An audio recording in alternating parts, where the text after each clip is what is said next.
Na Luz da Verdade, Mensagem do Grau de Abdrushim, Volume 2, Ordem do Grau na Terra. Caminha agora vigorosamente rumo ao alto. Responsabilidade.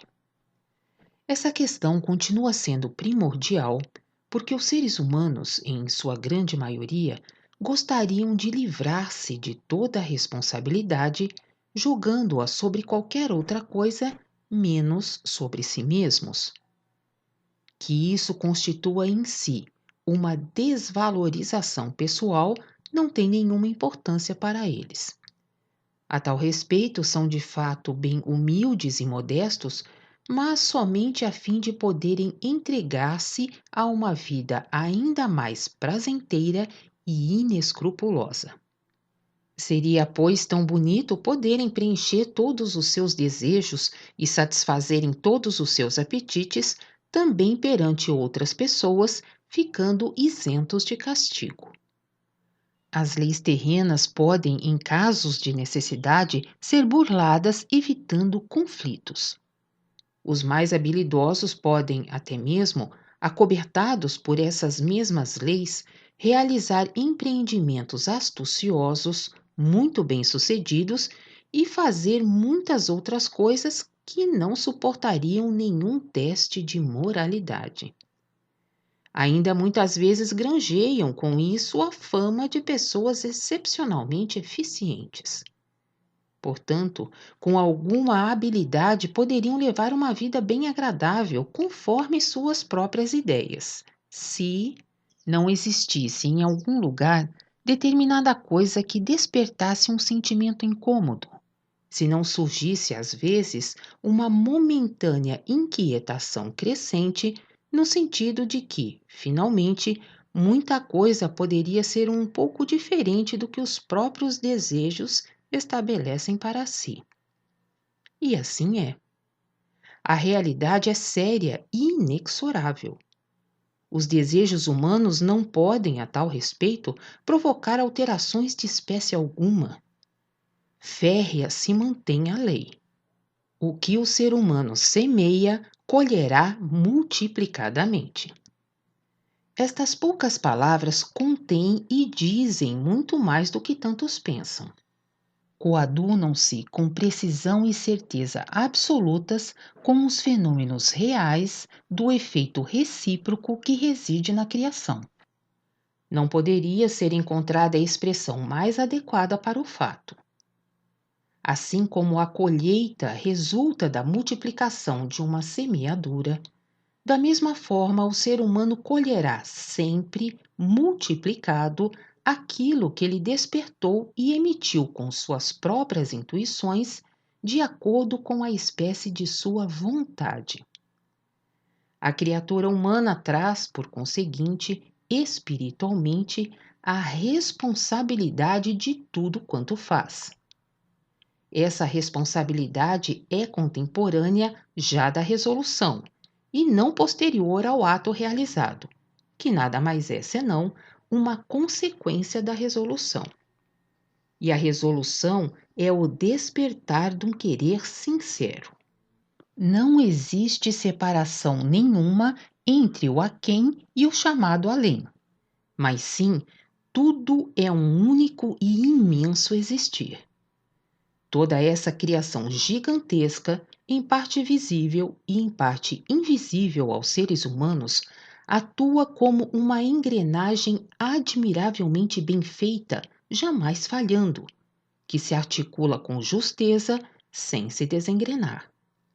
Leis uniformes seguram o todo, perpassam tudo como um sistema nervoso, unem e liberam mutuamente em constante efeito recíproco.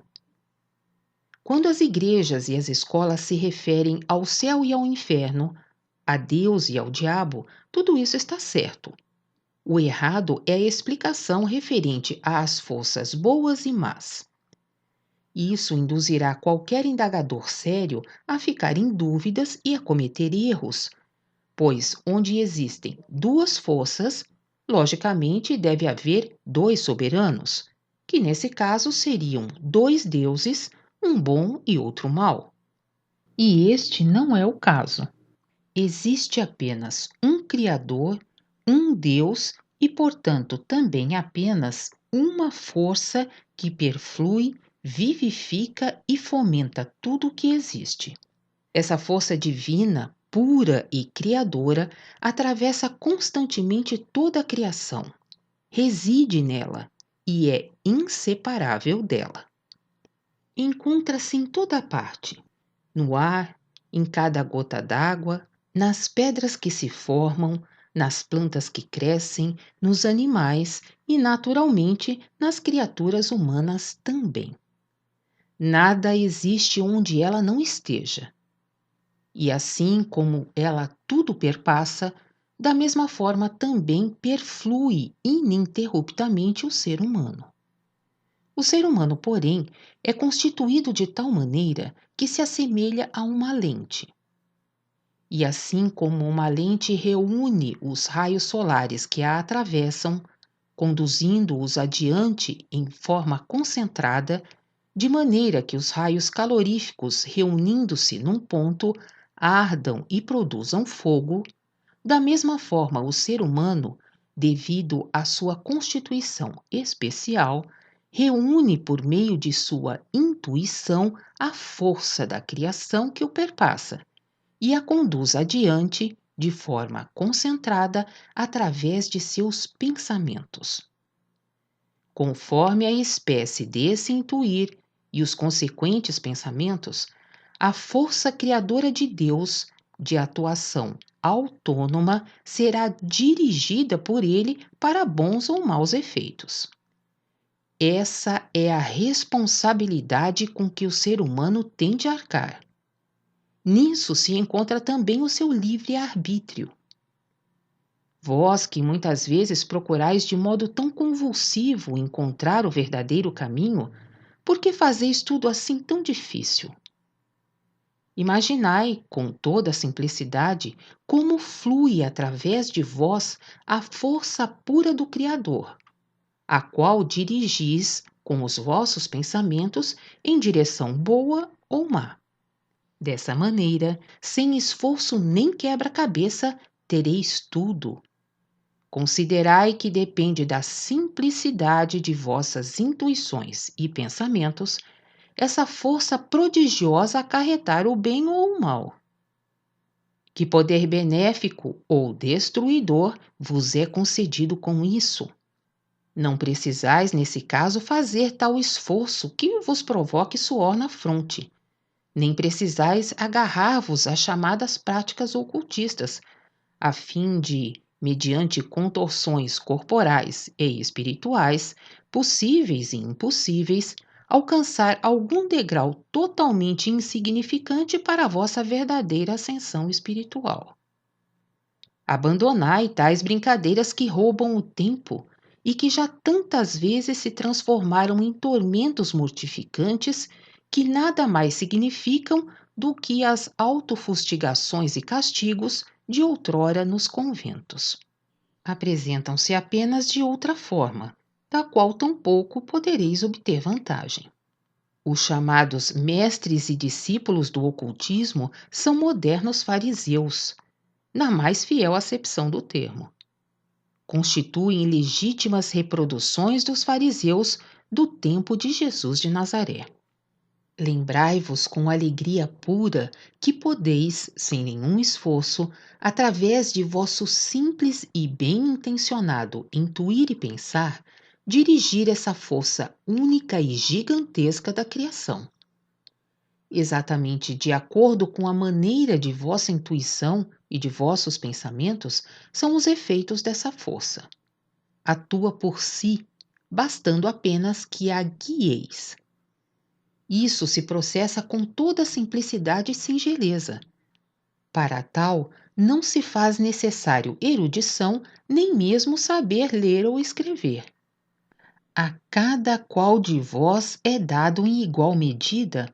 Nisso não há diferença. Assim como uma criança pode, brincando, ligar uma corrente elétrica, mexendo num interruptor, disso decorrendo efeitos incríveis, Da mesma forma vos é outorgado o dom de guiar a força divina através de vossos simples pensamentos. Utilizando-a para boas finalidades, podeis vos alegrar e orgulhar. Tremei, porém, se a desperdiçardes ou se a empregardes em coisas impuras, pois não podeis fugir à lei da reciprocidade que está inserida na criação. Mesmo que tivesseis as asas da aurora, alcançar-vos-ia a mão do Senhor, de cuja força abusastes, onde quer que vos escondesseis, e isso através desse efeito de reciprocidade que atua automaticamente. O mal é produzido pela mesma pura força divina, assim como o bem. E essa maneira voluntária e livre de aplicar a força divina uniforme acarreta consigo a responsabilidade da qual ninguém pode escapar. Por isso, clamo a cada um que procura. Conserva puro o foco dos teus pensamentos. Com isso, estabelecerás a paz e serás feliz. Regozijai-vos, ignorantes e fracos, pois vos é dado o mesmo poder que aos fortes. Não vos dificulteis, portanto, em demasia. Não vos esqueçais de que a pura e autônoma força de Deus flui também através de vós, e que igualmente vós, como seres humanos, estáis capacitados a dar a essa força uma determinada direção pela espécie de vossas intuições, isto é, de vossa vontade, quer para o bem como para o mal, construindo ou devastando, trazendo alegria ou sofrimento. Em virtude de existir apenas essa única força de Deus, esclarece-se também o segredo porque em todas as lutas finais acabam as trevas tendo de retroceder diante da luz e o mal diante do bem. Se dirigirdes a força de Deus no sentido do bem, ela preservará a sua pureza primitiva sem turvação e desenvolverá desse modo uma força muito maior, ao passo que com a turvação para o impuro se processa ao mesmo tempo um enfraquecimento. Assim, numa luta final, a pureza da força terá sempre efeitos concretos e decisivos. O que vem a ser bem e mal, cada um sente até nas pontas dos dedos, sem explicações. Cismar a tal respeito só traria confusões. Entregar-se a cismas é desperdício de energias. É como um pântano, um brejo viscoso que imobiliza e asfixia tudo o que está ao seu alcance. Alegria radiante, porém, rompe as barreiras do cismar. Não tendes necessidade de ser tristes e oprimidos. A todo momento podeis iniciar a escalada para as alturas e reparar o passado, seja ele qual for. Não façais nada mais do que pensar no fato de que a pura força de Deus vos perflui continuamente. Então, vós próprios temereis em dirigir essa pureza para canais imundos de maus pensamentos, porque sem qualquer esforço podeis alcançar, da mesma maneira, o mais elevado e o mais nobre. Precisais apenas dirigir. A força então atuará por si mesma, na direção por vós desejada. Tendes assim em vossas próprias mãos a felicidade ou a infelicidade. Soerguei, portanto, a cabeça com altivez, libertando e arejando a fronte. Se não o chamardes, o mal não poderá aproximar-se. Suceder-vos-á aquilo pelo que houverdes optado.